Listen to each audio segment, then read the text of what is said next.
గుర్తుంచుకోండి, నా పేరు పవన్ కళ్యాణ్. మాటిస్తున్నా, అధికారంలోకి రాగానే తొలి సంతకం ఆడపడుచులకిచ్చిన హామీపైనే.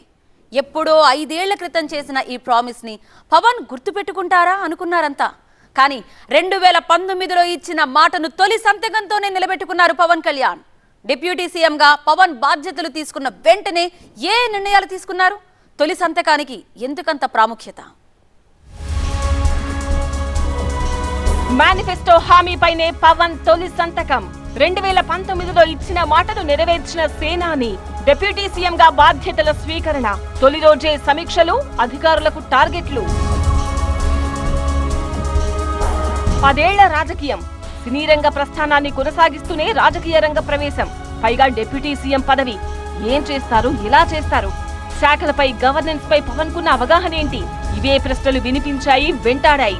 ఈ ప్రశ్నలన్నింటికీ తొలి రోజునే పవన్ చేతల ద్వారా సమాధానాలు కూడా కనిపించాయి. 10 ఏళ్ల రాజకీయంలో పవన్ చెప్పిన మెయిన్ డైలాగ్ సమస్యలపై అధ్యయనం చేస్తున్నా అనేదే. ఆనాడు అంతా తమాషాగా తీసుకున్నారు గాని సమస్యలపైన, వాటి పరిష్కారాలపైన ఎంతటి అధ్యయనం చేశారో డిప్యూటీ సీఎంగా బాధ్యతలు తీసుకున్న తొలినాడే తెలిసింది. ప్రశ్నించడంలోంచే జనసేన పుట్టిందన్న పవన్ కళ్యాణ్ ఆ ప్రశ్నల్లోనే సమాధానాలు సైతం వెతికారు. అందుకే ఉపాధి హామీ పథకాన్ని వ్యవసాయానికి అనుసంధానం చేస్తూ తొలి సంతకం పెట్టారు డిప్యూటీ సీఎం కొణిదెల పవన్ కళ్యాణ్. 5 ఏళ్ల క్రితం 2019 మహిళా దినోత్సవం నాడు ఆంధ్రప్రదేశ్ ఆడపడుచులకు ఓ హామీ ఇచ్చారు పవన్ కళ్యాణ్. ఉపాధి హామీ పథకాన్ని వ్యవసాయానికి అనుసంధానం చేస్తానంటూ ప్రామిస్ చేశారు. గుర్తుపెట్టుకోండి, నా పేరు పవన్ కళ్యాణ్. మహిళా దినోత్సవం రోజున జనసేన ఇస్తున్న మాట ఇది అంటూ చెప్పుకొచ్చారు. అధికారంలోకి వచ్చాక 5 ఏళ్ల నాటి హామీపైనే, మేనిఫెస్టోలో పెట్టిన అంశంపైనే తొలి సంతకం చేశారు. దానికి సంబంధించిన నిధులను విడుదల చేస్తూ ఇచ్చిన మాట తప్పబోననే సంకేతాలు పంపించారు. ఇక గిరిజన గ్రామాల్లో పంచాయతీ భవనాల నిర్మాణంపై 2వ సంతకం చేశారు. బాధ్యతల స్వీకరణ రోజు సంతకాలతోనే సరిపెట్టలేదు పవన్. డిప్యూటీ సీఎం హోదాలో తన శాఖలపై ఐఏఎస్ అధికారులతో రివ్యూ చేశారు. గ్రామాల్లో రోడ్ల నిర్మాణంపై ఫోకస్ పెట్టారు. ప్రతిపక్షంలో ఉన్నప్పుడు రోడ్ల సమస్యలను హైలైట్ చేసింది జనసేనే. పంచాయతీల్లో రోడ్ల నిర్మాణం తన శాఖే కాబట్టి సీరియస్ ఫోకస్ పెట్టారు. గ్రామాల్లో మౌలిక వసతులు, మంచినీటి కొరత రాకుండా చూడడం వంటి అంశాలపైన ఐఏఎస్ అధికారులకు దిశానిర్దేశం చేశారు. తాను చెప్పిన అంశాలపై వెంటనే యాక్షన్ ప్లాన్ రెడీ చేయాలంటూ ఆదేశాలిచ్చిన పవన్ దానికి సంబంధించిన టార్గెట్ కూడా ఫిక్స్ చేశారు. 3 నెలల్లో సమస్యల పరిష్కారం జరగాల్సిందేనని, 3 నెలల తర్వాత రివ్యూ ఉంటుందని ఓ లక్ష్యాన్ని నిర్దేశించారు.